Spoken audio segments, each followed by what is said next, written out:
They basically did a virtual book tour, which was podcasts and some meetups with other writers and various Facebook Live events. And I did a virtual book launch from my kitchen. We called it a kitchen party. And I had friends and a couple of actor friends act out one of the chapters. Yeah.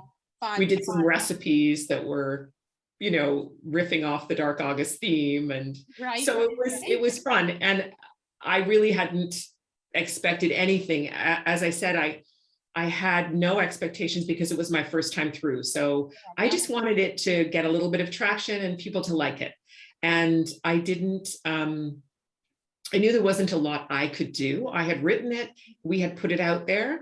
And at that point, it's really out of my hands what people say about it. You had birthed your baby. But the response was amazing, like the Globe and Mail, but also I think in New York as well, you got the most fabulous reviews. Must read for summer, and you were on the top 10 list. I mean, here and there. It was just wonderful and well deserved. Oh, thank you. Yeah, it was really exciting, unexpected, and for me, this is the moment I wanted, which was to hold my book in my hands, and I just look at it sometimes on my shelf and I'm still in disbelief because of the journey, and it's taken a while, and it's a little, but I think I'm sort of more ready for it than I might have been in my 20s, Well, that's right. You know what? You had done a lot of hard work, not easy work. And in the TV film business, used to rejections, used to, oh my God, it almost got made, but. So you were used to that kind of, you have to be stalwart, you have to be determined, you have to keep going. Now, what's so interesting, you just mentioned you're on your third book. Tell us about your second book, because how many minutes between getting this published and out into the world? Where were you at with your second book when this actually came out? Well, I was in the midst of it because it had been delivered to the publisher about a year and a half before. Right. There's quite a process that happens at the publishing side. And so I was able to move on to the next one, and my process was a little more honed. I was writing a little more consistently. I understood a lot more about structure and how important that was to me. To some writers, it's not, but to me, it was really important to know where I was headed, because I love to write complicated mystery thrillers, and I need to know where to drop in the clues and how I'm going to let things unfold and where the turning points will be, just like in a screenplay, ahead of time. And then I have that structure and I can start writing. And I was pretty much halfway through. The structure was there. I was halfway through the writing, and so was able to deliver it last year, just at the end of last year. And then now we've just finished. We're just actually in the middle of the editing process on it. I just sent them the copy edited version yesterday with my notes. I had no trouble with receiving it and saying, yep, we're going to publish it. It happened really fast. Brilliant. So, can you tell us a little bit about it, the title, or when it'll come out, a little bit about the second book? Yes, it is a sequel to the first one. Oh, brilliant. Yes. And so it continues about a year later with Gus and Levi. Yeah. Okay. Levi's still there. He's still an old dog. Oh, God. Well, Levi is based on my dog who died when he was 6. And he was around for the writing of the first book, and he's a main character in the book, and it's totally Levi too. For people who know Levi, it's him. For your dog. That's so great. So it's a continuation of Gus and Levi's story, but Gus gets herself caught up in someone else's cold case. In the first book, she was really, it was very personal. It was about her mother. Yes. In the second book, it is a friend that she meets, and it's her personal story, but it's really Gus's wheelhouse to sort of be an amateur sleuth and look into these things, and the woman knows it and she helps her. And so it's set in the glebe. It's very much steeped in history again. There is the fire of 1900 that took out much of Hull and downtown Ottawa, Le Breton Flats area. Right. That historic fire figures prominently in the story, and is the catalyst for this complex mystery that I have unfold. And Gus's story evolves. She's pregnant in this one. My And goodness. that's not a spoiler because you know that right away. Okay. But Okay. she is about to have her own child. And so it's really a story of mothers and daughters in some ways. And the third book is continues that. So it's a trilogy. It's a trilogy. Yeah. Fantastic. I think So book two, yeah, book two is called Poison. Sorry, go ahead. no, tell us the title. It's called Poison Lilies. Interesting. Wow, wow, wow. And I find it interesting that you've got a fire involved as well in the second one. And one of the things that was really, really so interesting for some of us in this one, in Dark August, was the fact that you referred so explicitly to streets and places that we are familiar with in our little world. And I found it so interesting, like journeying down, Island Park Drive. And then, we're going to go over and we're, it was a scream. But it was so wonderful to think that it's reached such national and international success with being able to be specific about where you live, where you come from, because we were always told, oh my gosh, let's disguise Ottawa and set it in Syracuse, or let's set it in Chicago. It'll never get published if you don't set it in a more international US place. And that you didn't do that, I found just amazing, because good writing, good storytelling is good storytelling. And they got it and they received it and everybody received it well. So this is so interesting. So now you're on your third book of the trilogy. And are you ever finding that you're getting a little dead-ended anywhere because it is the third book with certain characters? Do you find that you're getting a little thin on the storytelling with the characters, or it's actually opening up and blossoming?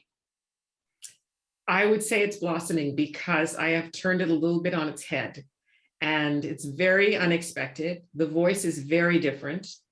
And I think it will feel like a whole new approach and a whole new book, connected to the others, but very different. And How I old think would Gus be? Like, how old would Gus be in the third book? she is going to be in her 30s. Which is a whole different place than where she was in Dark August. So That's right. Progressed and grown, and as you said, had her own child, and is just a different person. So therefore, you've got that ability to expand her character and take her to different places and take her emotionally to different places as well.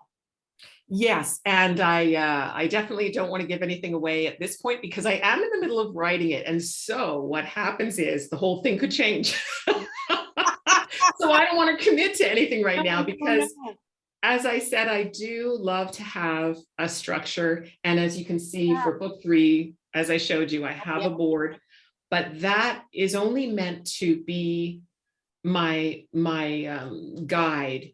And it isn't meant to restrict me. And so if I'm moving along in the writing and go another direction, so be it. I want there to be flexibility inside that form. Right, so right. So that I'm not, so that it doesn't become stale, and so that I'm free to just let creativity guide me more than a chart on my wall. Which is very much Katie. I mean, which I love about you in that you do need structure, you do follow logic, and you do follow detail.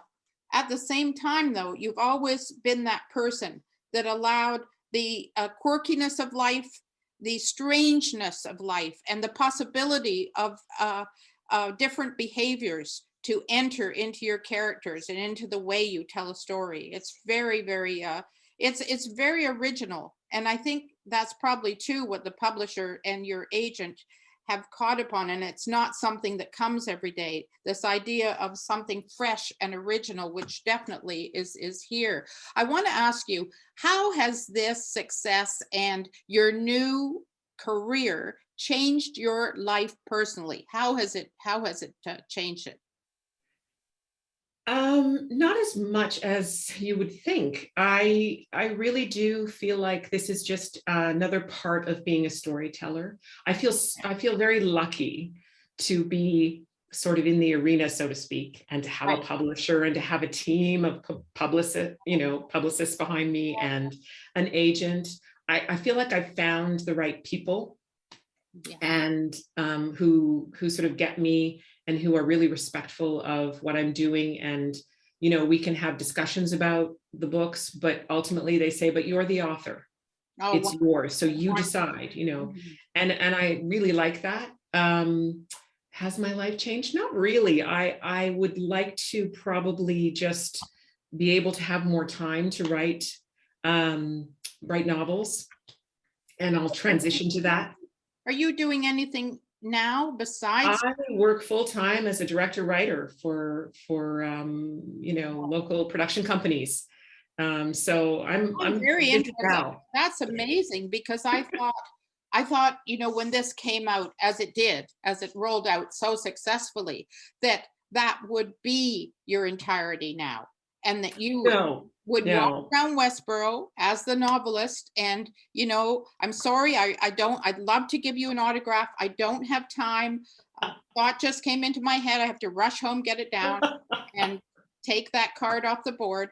But so I'm surprised that you are still actually making a living from another source. Yes, for sure. Yeah. Publishing, Financially, has this not changed your life in that no, sense? no, Well, what's no, the it matter hasn't. with that? Well, not to get into the nitty gritty, but publishers don't give huge advances. You as a Well, writer, it's an unknown, that's it, when you're a first-time novelist. So I guess that's it's right. like television, like when you go along, your first season, really, they give you a cup of coffee and a pat on the back. And then That's as right. the seasons progress, then more is more, and you get, more advances and more support. Do you find that? Like you can ask for more now than you could when you were doing Dark August? Yes, for sure. Good news. Good. But publishers, it's not like self-publishing where you make most of the money. Publishers No, make no, most of the no. money. They So, get most of you it. know, Right. they have a lot of the risk. And so, it's yeah, it's The something rewards that are I different than really, just monetary. The rewards are different than just monetary. There's so much fulfillment, self-satisfaction, and they are. honing a skill. Honing a Yes, skill. and Wow. every novel, I sort of figure something else out and realize something about either my process or the storytelling structure or something. Yeah. And I think I'm getting more attuned into that, so it's not taking me as long, which is really great. I'm expecting to see a book come out with Katie Talllo and Louise Penny with a foreword by Hillary Clinton. I think they just released a book, so I think that They was did, but today or yesterday. they're But waiting for you to join their team. I'm just being well, very, I love Louise Penny, and yeah, Louise Penny is an inspiration. Actually, she's Canadian. She sets yeah, her novels in Canada. She started writing in her 40s, I believe. yeah, that's right. That's right. Yeah. And so I look to her as a good model for someone who, Yeah. in fact, I have a little nod to her in book 2. Oh, that's So great too. yeah. Listen, I want to thank you so much for chatting with us today and Oh, your thank incredible you, Merilyn. It's lovely. journey. It's lovely to see you and lovely to talk to you. And I love to hear your insights as well. And listen, the best of luck and success as you venture forth with your third of the trilogy. And we'll be right behind you, purchasing these books, enjoying them, and just excited for you, Katie. Very excited, and you're very deserving of this. Thank you so much, Merilyn. Thank you. Bye bye for now.